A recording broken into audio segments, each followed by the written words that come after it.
Third Eye Visions. Let me turn this music up in my headphones.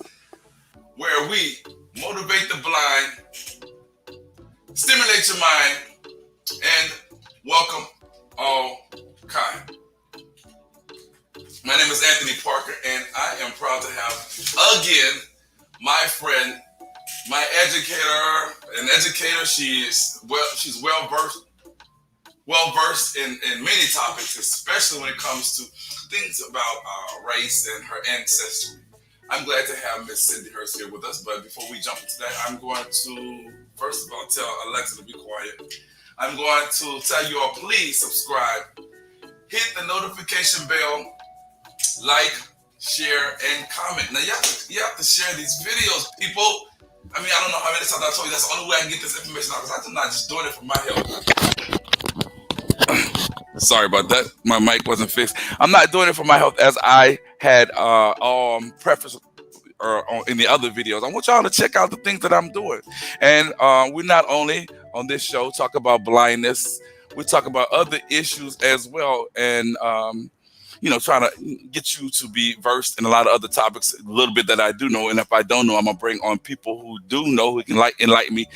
Like my guest again, Miss Hurst. We're gonna talk to her, get her to tell us a little bit about who she is, and because she has been on here before, but I've been knowing her for a while. I'm gonna let her tell you all, you returning guests and people who are about to join me in a few, who she is, and we're gonna get into our topic, which is spanking your kids as a form of discipline. And we're gonna talk about it in various parts and issues and things like that. So how you doing, Miss Hurst? I'm doing great, Anthony. It Is the is music too loud? here. Music, the music too loud? I Okay. didn't hear what did I you was say? had to turn the music down. So how you doing? Oh, I'm doing great. I'm doing great. I'm so happy to be here. Want to say that I'm so proud of you, brother, for keeping this show alive, keeping Thank it you. going. It's awesome. Well, let me tell you, you have all, and it's not a matter of me just saying it, because I always talk about you at the place where you once worked. I just talk about you all the time because you are inspiration to me. I like your, as they say, swag. I just like, when we first hooked up in terms of you doing what you had to do for me in conjunction with the place of business. I really, we vibe real good. You were cool. You're a person that was always thinking of upward mobility, and here you are, you have degrees and masters and all kind of stuff, and I'm proud of you, from Capitol High School. Yeah, okay. They'll, Yes, yes. yeah, they'll know about them Capitol High lines. I didn't go there, but a lot of my people I did. don't So know about that. tell us, tell everybody what you doing, and what qualifies you to speak on various topics and whatnot, the experience and things like that. Well, let's see. I have been working in social services for almost 20 years now.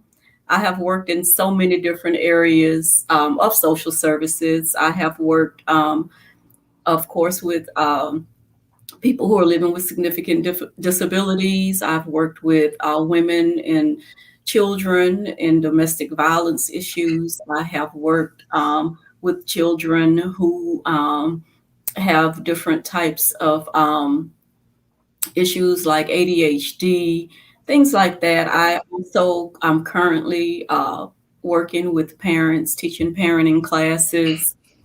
I have always had a heart for the African American community. I For have sure. always been on top of issues that affect us. And outside of my daytime life, like I said, I live a dual lifestyle. I'm Mhm. also a documentarian, public speaker, and I work with issues concerning issues that deal with Black people. Mhm. And this issue is an issue that is very near and dear to my heart, and I can't wait to talk about this particular topic. I almost did a documentary Oh, really? on this particular subject matter, and I have interviewed several people. I mean, I actually have footage that I got several years ago from people around the world, around the globe, regarding this issue of spanking. Okay, well, let's jump right into it and let's talk about it because I didn't know that your documentaries on it. Hopefully, at a later day, you can send some to me. Let me check them out. But my question to you before we begin: Do you have kids, right? Yes, I have a child. Yes, Did you spank I your child? did. I did spank my child. You did. Okay. And how did he or she turn out? He right?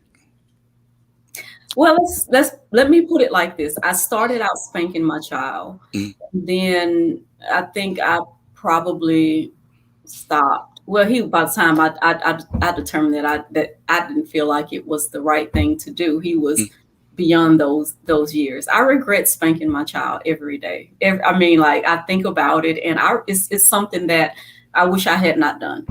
Okay, good. I like that. Now let's go all the way back, take it all the way back, and start from basically as far as we can, and just talk about. I'm gonna sit back and listen to you talk because you're so professional, and this is your show. I'm gonna let you take over. Talk to the people and let them know about your ideas about it, where you feel that it has originated and whatnot. Because I like I said, when I decided to do the topic, you're like, well, I want to speak on that, and I said, yeah, that was cool. I want to do part one, as I mentioned, and focus on just the generality of it and the different ways in which blind people do it. But I want to speak today more so as a continuation about how spanking, like a lot of African Americans tend to spank their kids. I mean, mothers hit their children with spoons and knives and all kind of crazy stuff. But I want to know where that came from. What do you think it came from? And just talk a little bit about that, and just fill us all into this with your expertise.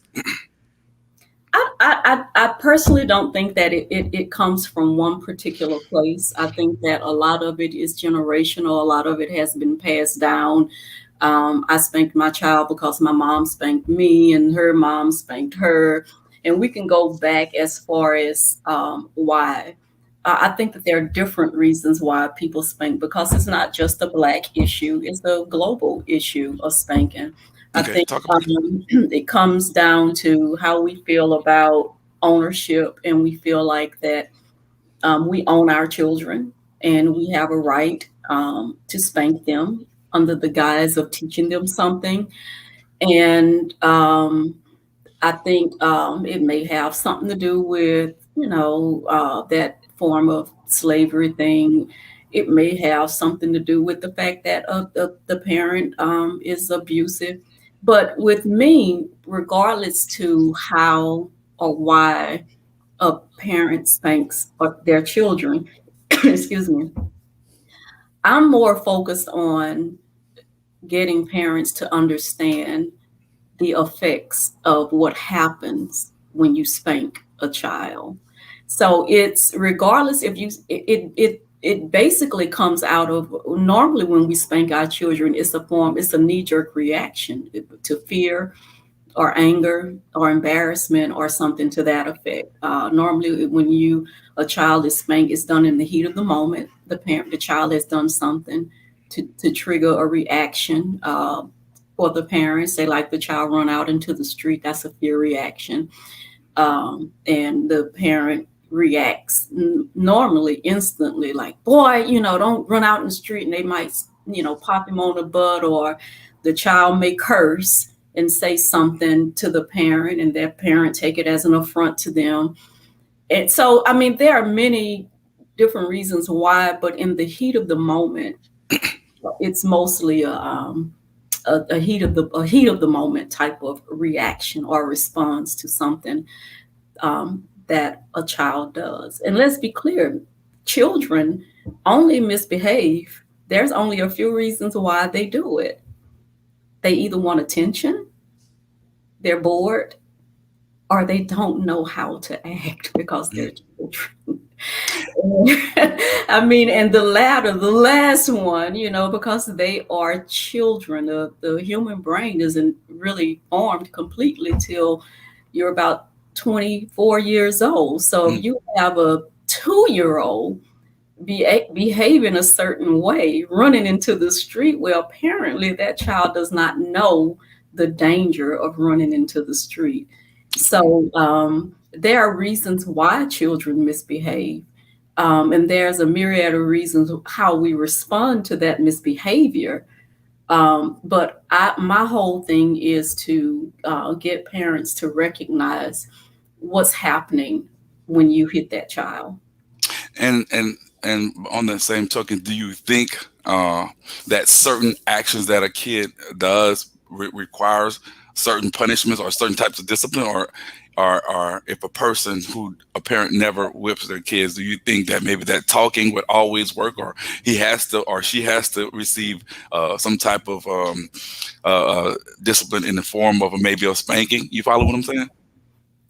I don't think it's ever appropriate for violence to enter into the picture. Now, there are many different ways that you can teach your child, Let's talk about it. that you can teach your child the correct way to do. There are things to do or behave. I mean, that's what parents are for. We're teachers. Children require teaching. And so there are a lot of different things that you could do. My parents were very different in their the way that they disciplined us. So my father was a very, I'm very disappointed that you did that, and why would you do something like that? And let's talk it out. Most of the time he was like that. I can only remember maybe once or twice my dad, hitting me. And it was very light, lightweight type of spanking, maybe once on the butt for doing something. My mom was a spanker. We always say she didn't know how to. There was no pain involved. But she reacted more, and I think it was more of a fear reaction for her, of us, of protection, of her wanting to protect us. But again, that's based upon how she was brought up. Now, there are other ways. I remember when I was young, I used to laugh at timeout because I didn't really understand what it was about and how it could possibly work, how you could count and put a child in timeout, and how that would serve as some sort of discipline for the child. But it does work on, for the most part, it does work, because you think about what you're actually doing is you're removing a child from a situation, and the child is not in timeout like forever. It's only a few minutes that you're putting a child in timeout for, and it really does work, because well, I do live that with my. I take some of the things away from my little boy. But speaking of like these forms of discipline that you mentioned, do you think that they are effective across or ineffective depending on which race of people you're looking at along racial lines? Like maybe, like, say for instance, if you try time out with or if you interviewed a lot of African Americans and you see how they discipline their kids, do you think that will work for them versus somebody who's Caucasian, or you follow what I'm saying, or maybe Hispanic? Like certain disciplines, forms of discipline work for certain races or whatever. You follow me? I think that is across the board, because I think children are children, and children are going to respond like children are going to respond, period. Because their brains are not developed. They're all the same. So it's, I think that you do have like, maybe different racial groups may discipline their children differently based upon their history. But I can tell you that there are a lot of the white people who whip their kids. I mean, it's not like this is especially in the South. So it's like, it's not something that's unique to Black people. When I was in Germany, I was over there speaking several years ago, and the people that I was speaking to, they were from different parts of the globe. I had a lady from Jamaica there. I had a lady from Ghana there. I had a lady who was German. I had like different people from different parts of the country, and I asked them all their opinion on spanking. In fact, at that time in Germany, it was illegal to spank your child. You couldn't even, you could go to jail for spanking your child. And people say, well, if you don't spank your child, then they're going to get away with with all kinds of stuff. Mm, And I don't agree with it. I think that you have to, the number one thing for us to do is to teach our children. And at no point, in my opinion, in my right, professional opinion, do I think that violence, because spanking is a form of violence. And people say, well, how do you draw the line between just spanking and abuse? right. I'm not going to necessarily say if it's all abuse, but it's all trauma to children. So if you a child can be traumatized just by being left in a bed crying. Babies need to be held. That's a natural inclination. They need to suck.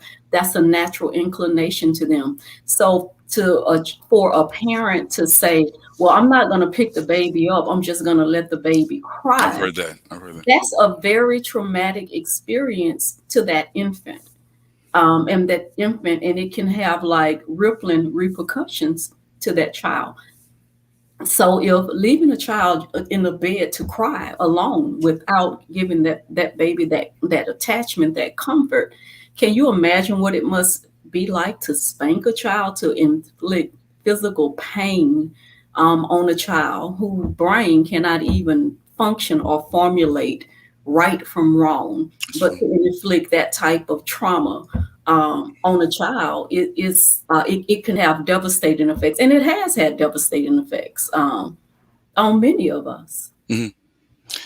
Well, I'm glad that that was a great analogy, but I'm also glad that you cleared up the fact that, because I was thinking like, man, I didn't know that there were a lot of white people who spank their kids, because I was like, man, me being African American, I was just in the know of our people doing it, and I kind of like, man, I wonder where all this came from. I mean, and my question to you is, so do you think by me thinking in this manner, in terms of it started way back in the slavery days, and had been perpetuated from generation to generation, is that a wrong analogy to think of it, considering everybody do it now according to your expertise? You follow me?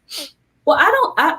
I think that it could be a part of why some black people spank, because all black people don't spank either. So I mean, so you have to look at it, and then you have to look at other different black people on the globe other than in America who Mm, never had any type of slavery happen to them. They also spank.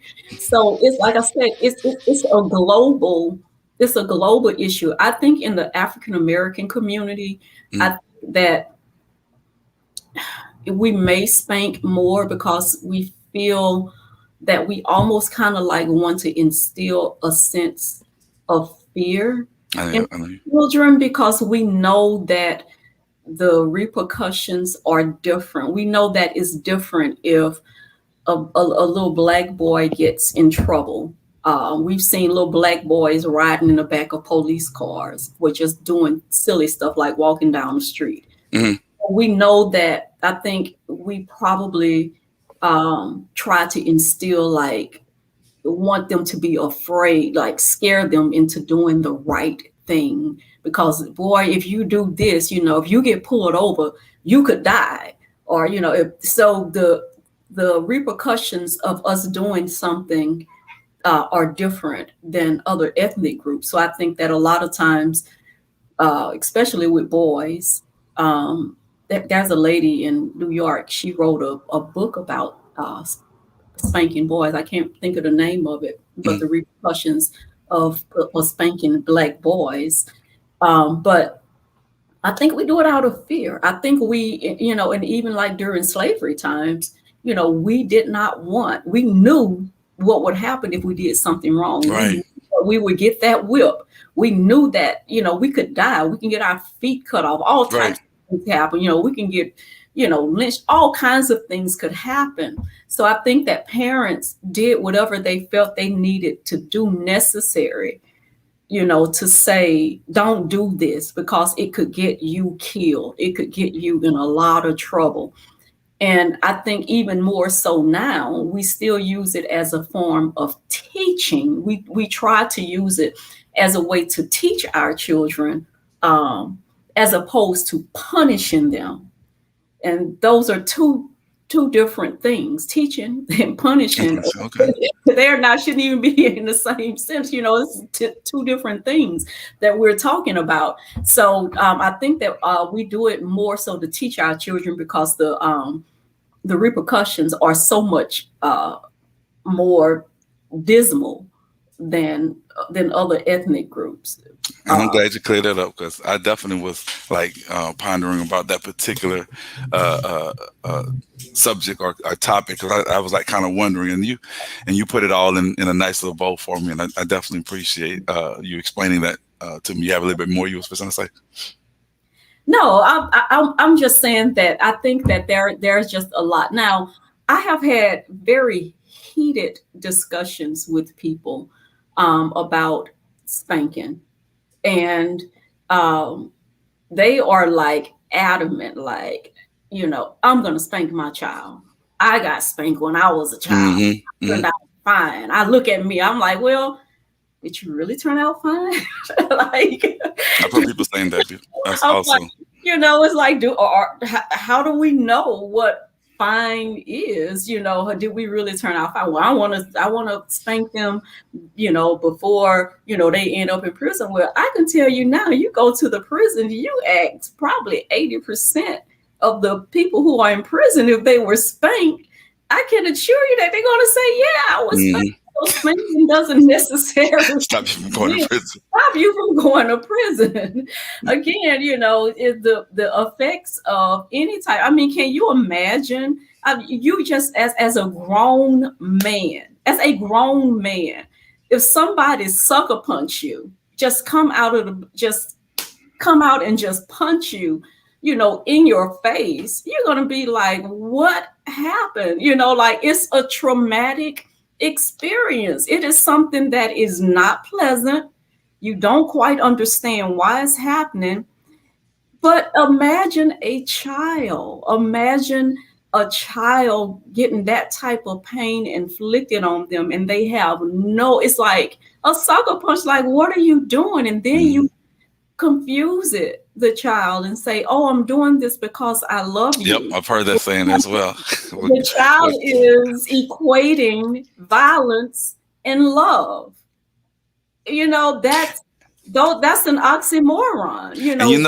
And love, it just doesn't fit. And by that same token, do you think that kind of trickulates all the way down to them, that maybe they're getting into a relationship and abusing their loved ones, or by hitting them because they love them. I'm hitting you because I love you. That kind of thing. Do you think that kind of transfers there? We know it trickles down, because most people who spank their children were spanked. It's very rare that a person who ends up spanking their child is an adult who wasn't spanked as a child. So we know that it has at least that type of trickle down effect. Now, if you grow up, feeling being spanked, we don't know what type of trauma or how that's going to. It's just, say for instance, this might be a little bit off the beaten path. That's right. If let's say if a woman is raped, she's coming home from work, she's walking down the street, and she's brutally raped. That's a traumatic experience for that woman. Now, she's going to react to that trauma. She's not just going to be, okay, everything is fine. There's going to be different things that she may do. There are going to be things that she do. She's going to behave differently. She might not walk down that same street again. She might develop a fear of or mistrust of men. I mean, so many different things can come out of a traumatic experience. So we don't necessarily know how this child may be dealing with trauma. If a child does something that they're not supposed to do, mainly because they're just children, they don't know what to do, and they're met with a belt, or they're met with a hand, or with a fist, or whatever, and children are going to misbehave almost every day of their lives because they're children, because they don't know how to act. So if you're getting spanked, or if you're getting called a derogatory type of name, those are all traumatic things to children. How are those children going to respond to that as they get older? Do they respond with violence themselves if somebody do something that they don't like? Are they going to become people pleasers? Are they going to kind of like cower down and, in their psyche, maybe if I just do just the right thing, maybe, I won't get hit, or maybe. So as children are processing these types of traumas in different ways and their responses to trauma, you just don't know. Sometimes you don't know how that child is responding to that trauma until years later, if they've done something.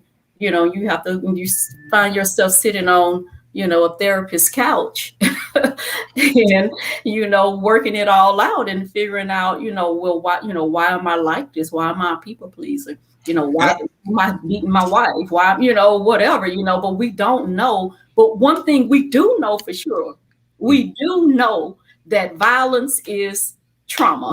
oh, that's Violence definitely. will create traumatic experiences and memories forever.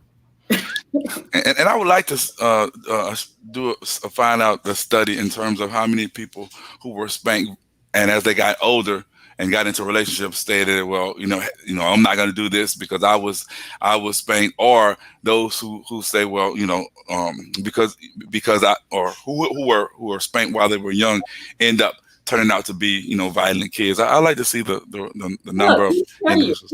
there are gazillion studies. That's why it's such a hotly debated topic. Yeah, there are a lot of studies out there that talks about spanking and the effects of spanking and the traumatic effects. That's what I am talking about right now. What I'm talking about are things that have been done just through studies, and recognizing that how different types of trauma affect children. And then again, like, so you're talking about a child and then you're talking about adults. So I'm Hmm. specifically talking about children and trauma.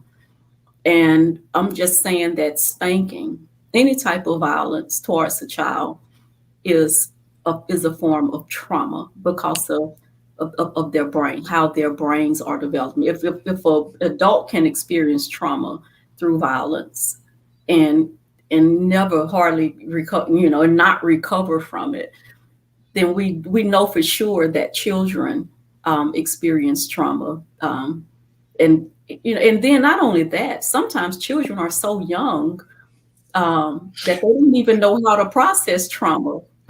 Look, you took the word right. You took some of the words out of my mouth because that's going to be my next topic. And let me pause for a second. If I can't get to y'all questions, I'm gonna try my best. So I know y'all got some comments down there. I appreciate y'all commenting and whatnot. This is so interesting. I don't want to interrupt the scholar, but I appreciate y'all staying in. If y'all got any questions, I'm gonna try to get to them at the end. But yeah, you kind of took the words out of my mouth. Kind of talk to the people about how kids who become parents at a younger age they're unaware of how to discipline.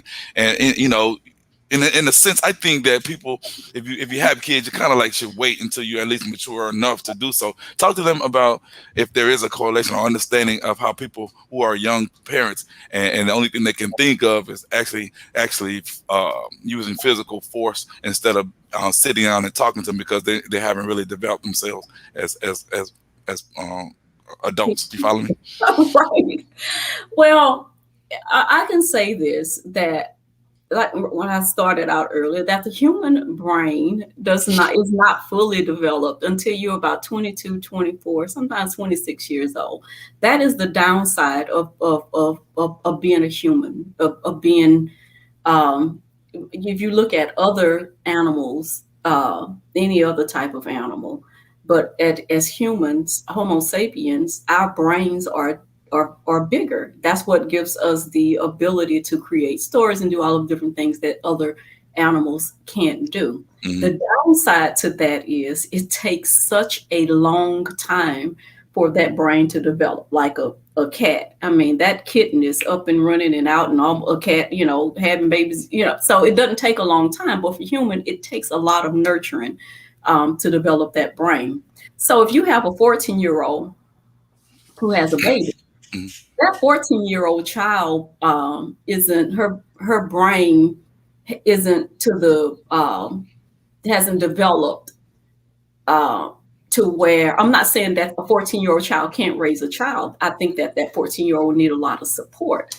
But we all know teenagers, and teenagers, when teenagers do just crazy stuff, and you ask them, "What do you do that for?" and they say, "I don't know." They Mhm. really don't know. Mhm. They really don't know why they did it, because that's just the way their brain at that stage of development is functioning. So I think that you also have some kids who will have a child, and parents too, who will like, I'm not going to hit my child because my parent didn't hit me. Mhm. Because my parent hit me, I want to do just the opposite. But when I started out early, I said most of the times when parents spank, it's done in the heat of the moment. It's done right then and there. The child do something, bam, boy, why you did that? Mhm. The girl, you in the store, and the baby, passes out having a tantrum. Boy, get up, and they're spanked. It's normally done in the heat of the moment. It's done out of frustration, out of fear, out of embarrassment, or whatever, out of anger. And it's done instantly. So you Mhm. look at a 14-year-old and a 15-year-old and think about how quick they are to respond to different things. So I think that that they would probably react quicker to frustration, in a negative way, than somebody who's say 30 years old. I don't know if that answers your Yeah, question. no, it did, it did, it did. And I was wondering, like, maybe, like, there's I was like, well, maybe there's a high percentage of individuals who spank their kids, especially as at a younger age, because of what you just cleared up in terms of them, not really being their brains, or just mentally they're not really there yet, and what have you. So, it takes a while for individual to mature and understand, at least the difference between what spanking does versus, you talking to your kid, and trying to, understand, and just get that point across, as opposed to just, always using spanking as a form of discipline. So yeah, you definitely did clear that up for me. I appreciate that. Wow. Anything else you'd like to cover on the topic of spanking? Because, like you said, before we started, you said that this is something that you really want to discuss, and had discussed, and had heated discussions with other individuals. Is there some other things that maybe I didn't ask, or that you want to fill in, that may have been left out? I just want parents who choose to spank their children to just think about how it's affecting the child. And I also would like to say that these are the least of us. Children are the least of us. They're babies. They're 2 years. So if you had somebody, a neighbor, or another child, or somebody outside of your family hit your child, you would think of it as an assault or an affront to, like, you don't do that. So, but we give ourselves permission to physically harm the least of us, Yeah, I like that. Yeah. and and to just think about that, and to think about what it feels like, even as an adult, if someone were to slap you, or somebody, your husband were to take a belt to you, because I don't see much difference between domestic violence and spanking, because they all use it in some form of teaching aspect, so to speak.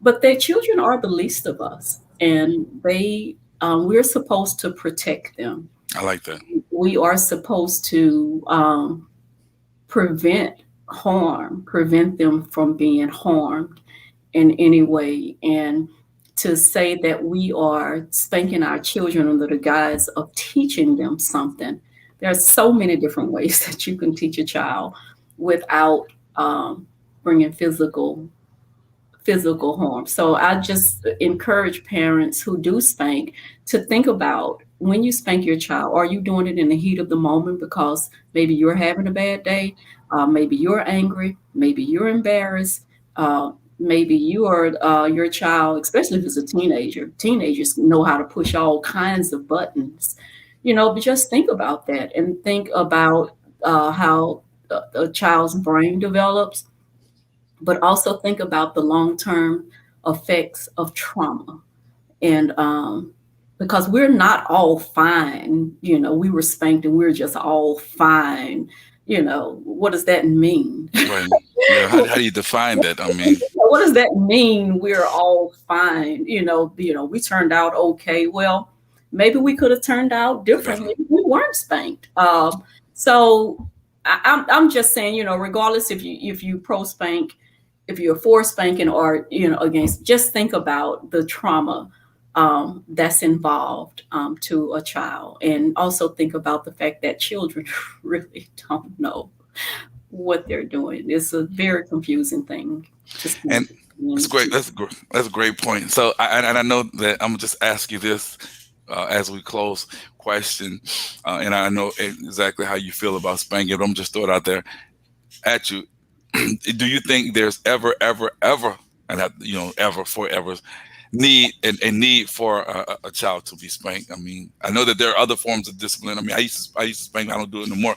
But do you think there's ever, just generally, and I'm not, you know, putting you on the hot seat, is there ever a time when a child needs to be spanked? No.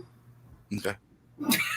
No, I mean, I respect you on that aspect. So, in essence, as a parent, what do you suggest in terms of a form of discipline for your kids as we come to conclusion? Well, there are things that you can do. You can remove privileges. You can also, I'd say, create incentives. And we always talk about the negative aspect of discipline. Let's talk about the positive aspect of it. How about we reward our children for doing the right thing, as opposed to always focusing on what they're doing wrong? I tell children, parents, if your children, you're in the store and they're running, don't say stop running. Just tell them to walk.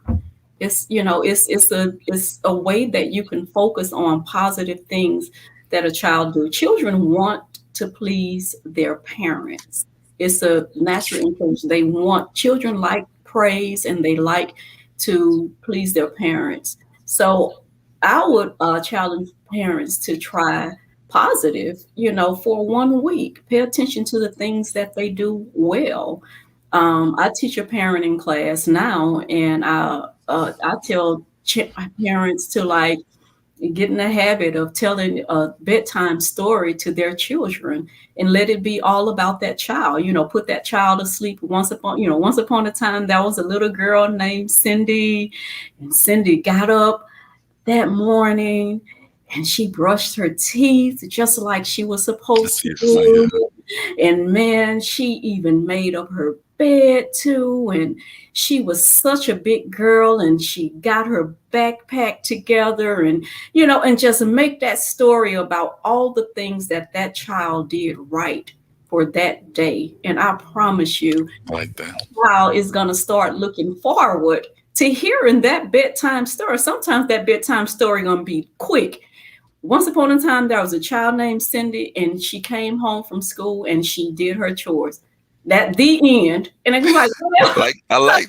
No, I like that. I you're like that. bringing up all of the negative stuff that child did. You're bringing up all of the positive things. And it's always good to just pay attention to the positive things and let children know on a daily basis that the things that they're doing well, and it will promote them to do those things themselves. But also, and I must say that parents need to nurture themselves, because if you're not nurtured, if you're not in a position where you have taken care of your own needs, you're not going to be in a position to take care of your children's needs. So we all know that if we don't get a good night's sleep, we're kind of cranky. We're snapping at people. Hmm. If we hadn't had anything to eat today, you kind of frustrated.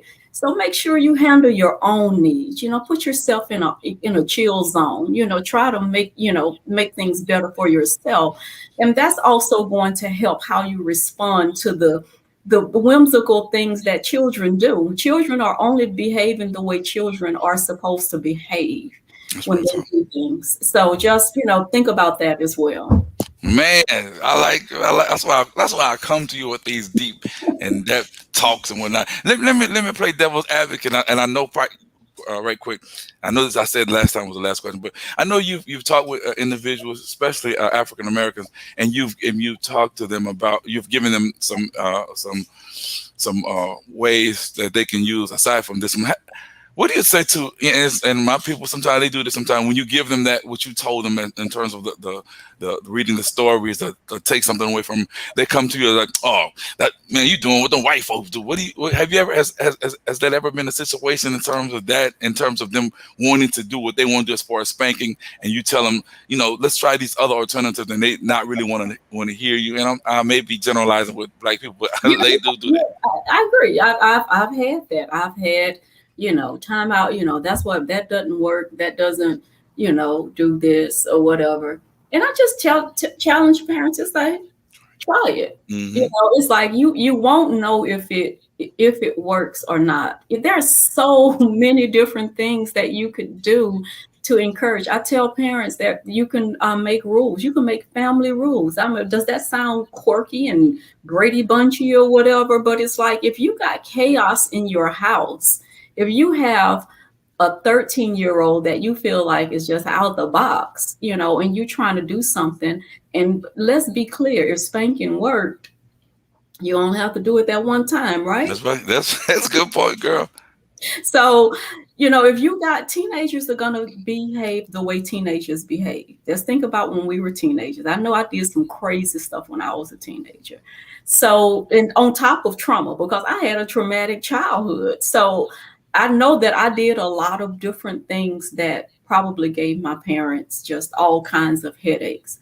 But if you can get together with everybody in your family and you can sit down. I still tell parents, have a party, order some pizza, sit down, get some poster board, get some glitter glue, get some markers and whatever it is, and make a family rules. And the parents it shouldn't just be for children. It could be like, the rule is, we're not gonna yell at each other in this house. Mama, you're not gonna smoke in the house. I mean, so parents got to have rules too, Hmm. just like children. And also, if the rules are followed, then you could have like a jar that's got rewards in it. You pull something out. Okay, so everybody followed the rules today. So let's get the little one to come in and pull out the jar. Oh, we gonna, go to the park and barbecue this Saturday. You Look, I'm know, gonna raise my hand like I'm in class. Look, I like what you said about it's a lot of parent. different creative things. And it's like, okay, does that sound like something white people do? Or does that sound like something that, where you're trying to create a more wholesome, less chaotic home environment, not just for you and your children, with always having to resort to screaming and yelling and getting the belt and and that type of thing. We just want to let parents know that there are alternatives to what they can do when it comes to creating a certain type of calm and wholesome household for their family. I like what you said, like I was saying, about rules, because parents, some parents will create rules for the kids, but then the parents will continue to do what they want to do. Oh, I'm the parent, but no, it's good to kind of create rules, because kids see what you're doing. So if you tell them one thing, you creating a rule for them, and then you up, like you said, smoking in the house, and they, what I'm saying, and you tell them you don't want the teenagers to smoke in the house, that sends a bad signal as well. So I like what you said about that, as Yeah, far as the and, parents and having. and for each rule, there should be a positive and there should be a negative. So if the rule is don't yell at each other, the other rule should be a don't and a do. Do talk to each other nicely.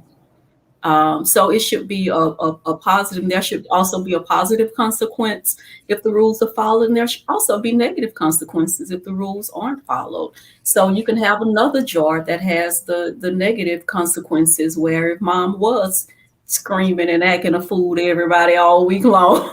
The children say, okay, mom, we have had it with you. You have broke the rule 3 times. You come in here ranting and raving. So we're going to take it to the jar. We're going to pull something out, and mom's going to get a consequence too for, I like that. raving. So, but it's something that families can do together.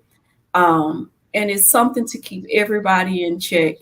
And it promotes positive interaction. Everybody's gonna be frustrated. Everybody's got bad days. It's not a perfect fix, but it's an alternative to what I always say. If you doing something and you're getting the same result, try something different. You want a different result, you got to do something different. That's right. And this topic here was definitely needed during the pandemic, because kids were at home, parents at home, and whatnot, and they definitely need to hear something like this. But as the music comes in, Cindy, I want to thank you, man, for coming on here. And anytime I ask you, you come on. If there's something I can do, girl, you let me know. You are a friend for life, and I'm not just saying it just because it's really true, man. For real. You have any last minute words you want to say? Because you've given everyone a mouthful. I'm gonna take this. What I do, I take these segments and I break them up. Also, man, because there's some important stuff that you say and throughout that I also use. So you've given me a gem of information. Go ahead. Well, I just want to say Happy Father's Day in advance to you. Thank you. And again, congratulations on the longevity of keeping the show alive. It's hard. It's hard, especially when you got people that when you first start off doing something, they're not, you don't see anybody doing it. Then all of a sudden, it's like a treat, and when people doing it, and it's like just like you. But I was like, man, I'm not even tripping. I mean, I'm gonna live regardless. It's not my life, but I enjoy doing it. But I guess the nature of the beast. Whenever somebody creates something, flattery is the best form of, imitation is yeah. So like, I get mad sometimes because I'm seeing people, they come on my show and then they do the same thing, but whatever, do what you want to do. But well, you just keep doing what you're doing, brother, and I will be happy to be a part of whatever it is you coming up with, because you're a brilliant mind, brother. Stop it! No, the check. I already sent you the money last time. Did you get it? It's in the mail. I appreciate it. Girl, when you come to Baton Rouge? Oh man, I just left. I was out there for, what was the last holiday? Memorial Day. Because I'm out of school now, I think I can visit a little bit more frequently. But I'm doing some other things here up in the Rock. So you should have never stopped your production thing, girl. You should have never stopped your Sanko for production. None of that, man. That was I like doing. I said, man, I thought you was gonna continue that thing. I just had to take a little pause. In fact, you and I, we'll talk offline okay. In the coming months, because I've always got something up my sleeve that's going to help the community. So okay. Yeah. Well, you need to hurry up coming down here, because I ain't got that much left on my stimulus. So I'll treat you when you do come. So. Love you, Cindy, man. Stay up, girl. And the t-shirt's gonna be we're gonna send them next week. And if y'all interested in getting some t-shirts, hit me up at parkeranthony225@gmail.com. And for those who did, your t-shirts coming, just be patient. Anything? All right, Anthony. It was great being here. All right, bye, Cindy. Bye-bye.